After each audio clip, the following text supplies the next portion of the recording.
Hi, my name is Heather. I'm from Primary ICT Support and I am going to show you how to release print documents via Printix.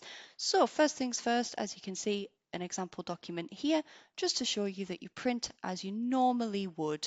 Just make sure that you select the correct printer that you wish to print to and then click print. And then all we need to do, just wait for the little prompt to say it's gone through. That's all gone through. All you need to do then is go to your Printix client via you right click and then you click release and print documents. This should load up in a new window for you into your web browser. Now there are two options to release printing. Option 1 I'll go through with you now via the web browser. Once it brings you to this, all you need to do is select which ones you wish to print. If you wish to print all, you can click select all.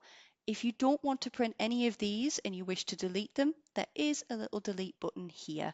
Be aware that these do get deleted after 3 days. Once you've selected which ones you wish to print, all you need to do is click print and you're good to go. Option 2 is going via the printer itself. To do this, you do need to make sure you have some cards and ID codes. So to do that, you click the top right menu button, click down into cards and codes. This is where you need to generate a PIN code and an ID code. This is very easy to do. The ID code, all you need to do is click create.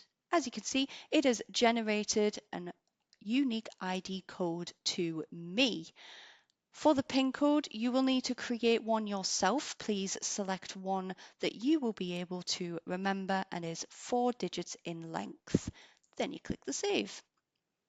Once this is done, all you need to do is go to the printer itself. It will ask you for your ID code first, and then it will ask you for your PIN code. And then it will come up with the same image as before, and then you can click print and release and you are good to go. If you have any issues, please contact the help desk.